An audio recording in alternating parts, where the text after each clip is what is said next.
தோழிகள் அனைவருக்கும் எனது அன்பான வணக்கம். இன்றைக்கி என்ன பார்க்க போகிறோம் அப்படின்னா, சேனக்கிழங்குல வறுவல் பார்க்க போகிறோம். இந்த சேனக்கிழங்கு வந்து வெரைட்டி ரைஸஸ் அப்புறம் சாம்பார் சாதம் இதுக்கெல்லாம் தொட்டு சாப்பிட்டோம்னா ரொம்ப ரொம்ப டேஸ்டியாக இருக்கும். இன்றைக்கி நம்ம அது எப்படி செய்யலான்னு பார்க்கலாம் வாங்க. அதுக்கு நான் கொஞ்சமாக தண்ணி விட்டு காய வேக வச்சுருக்கேன். அதோட கொஞ்சமாக ஒரு 1/4 டீஸ்பூன் மஞ்சள்தூள், ஒரு 1/4 ஸ்பூன் கிட்ட உப்பு போட்டுக்கலாம். நெக்ஸ்ட்டு வந்து இந்த சேனக்கிழங்கு வந்து புளி ஊற்றலைன்னா ரொம்ப அரிக்கும் ஒரு மாதிரி. ஸோ அதனால நம்மளுக்கு வந்து புளி கொஞ்சம் சேர்த்துக்கலாம். புளி தண்ணி சேர்த்துக்கிட்டோம் அப்படின்னா நம்ம இது வந்து வறுத்து சாப்பிடும்போது ரொம்ப அரிக்காது. இது எல்லாத்தையும் நல்லா கிளறிட்டு, ரொம்ப வேக வேணாம், ஒரு நார்மல் அளவு ஸ்டேஜ் வெந்தால் போதும். நம்மளோட சேனக்கிழங்கு ஓரளவுக்கு வெந்துருச்சு. நம்ம இப்போ ஸ்டவ் ஆஃப் பண்ணிடலாம். தண்ணியை வடித்து எடுத்துடலாம். தண்ணி இருந்தால் வடித்து எடுத்துடலாம்.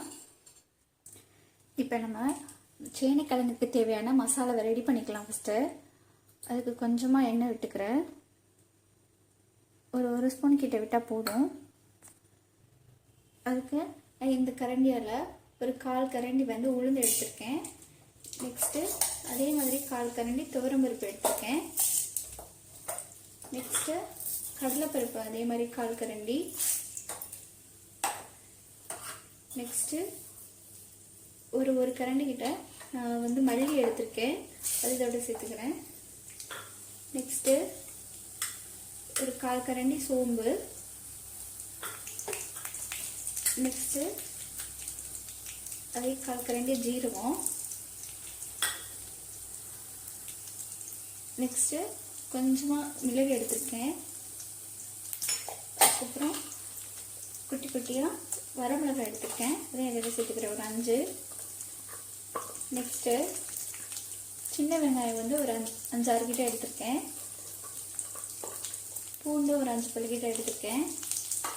இதெல்லாம் சேர்த்து நல்லா கலந்துக்கலாம்.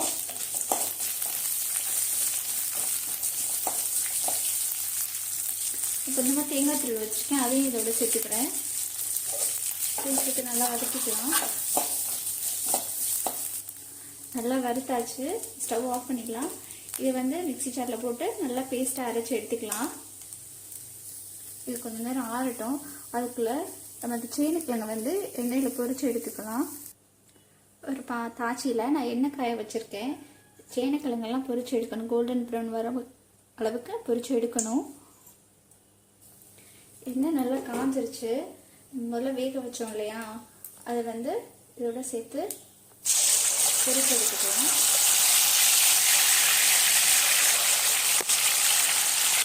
எல்லாத்தையும் போடாச்சு. நல்லா ஃப்ரை ஆகட்டும். நல்லா ஃப்ரை ஆகிடுச்சு. நம்ம எடுத்துடலாம். இப்போ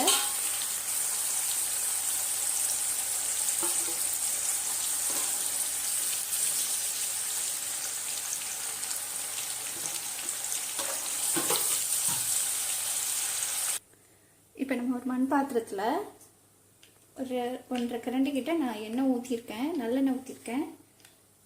ஒரு ஸ்பூன் கிட்ட சோம்பு,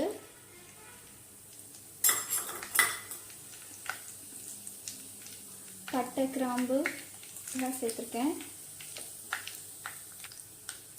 சோம்பு நல்லா பொரிஞ்சிருச்சு. அதோட 2 பெரிய வெங்காயம் கட் பண்ணி வச்சுருக்கேன், அதை சேர்த்துக்கிறேன்.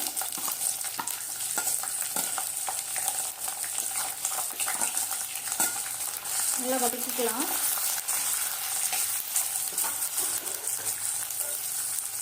நான் 1/2 கிலோ சேனக்கிழங்கு எடுத்திருக்கேன். அதுக்கு தக்கன பெரிய வெங்காயம் வந்து 2 கட் பண்ணியிருக்கேன். வெங்காயம் நல்லா வதங்கிடுச்சு. கருவேப்பிலையும் இஞ்சி பூண்டு பேஸ்ட்டும் சேர்த்துக்கிறேன்.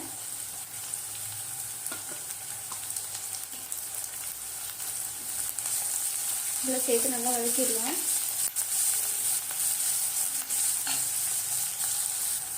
நெக்ஸ்ட்டு 2 தக்காளி கட் பண்ணியிருக்கேன். அதே இதோட சேர்த்துக்கலாம்.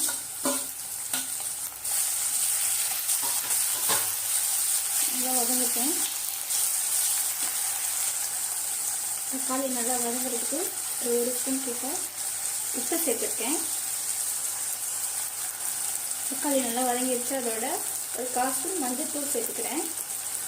நெக்ஸ்ட்டு இதோட ஒரு ஒரு 1/2 ஸ்பூன் வந்து நான் கரம் மசாலா எடுத்திருக்கேன். ஒரு ஸ்பூன் மிளகாத்தூள் எடுத்திருக்கேன். நான் ஆல்ரெடி சீரகம், சோம்பு, தேங்காய்லாம் சேர்த்து வதக்கும் போது நான் கொஞ்சம் பட்டை மிளகாய் சேர்த்துக்கிட்டேன், ஒரு 5.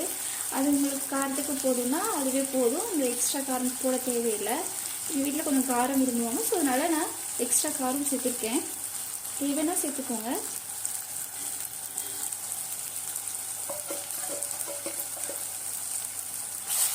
நல்லா சேர்த்து இதையும் வதக்கிடலாம்.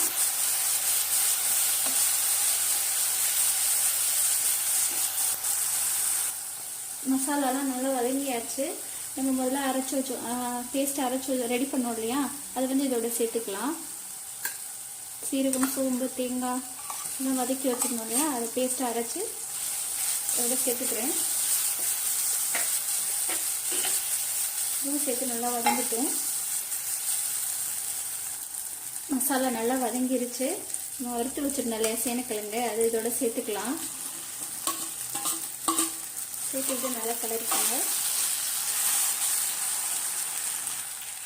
நல்லா கலந்தாச்சு. இப்போ இதை நம்ம மூடி வச்சிடலாம். ஒரு 5 நிமிஷம் சிம்மில் வச்சுட்டு. 5 நிமிஷம் ஆயிடுச்சு. நம்மளோட சேனைக்கிழங்கு சூப்பராக ரெடி ஆயிடுச்சு. குழந்தைங்களாம் விரும்பி சாப்பிடுவாங்க. கண்டிப்பாக நீங்களும் இதே மாதிரி ட்ரை பண்ணுங்கள். ரொம்ப ரொம்ப டேஸ்டியாக இருக்கும்.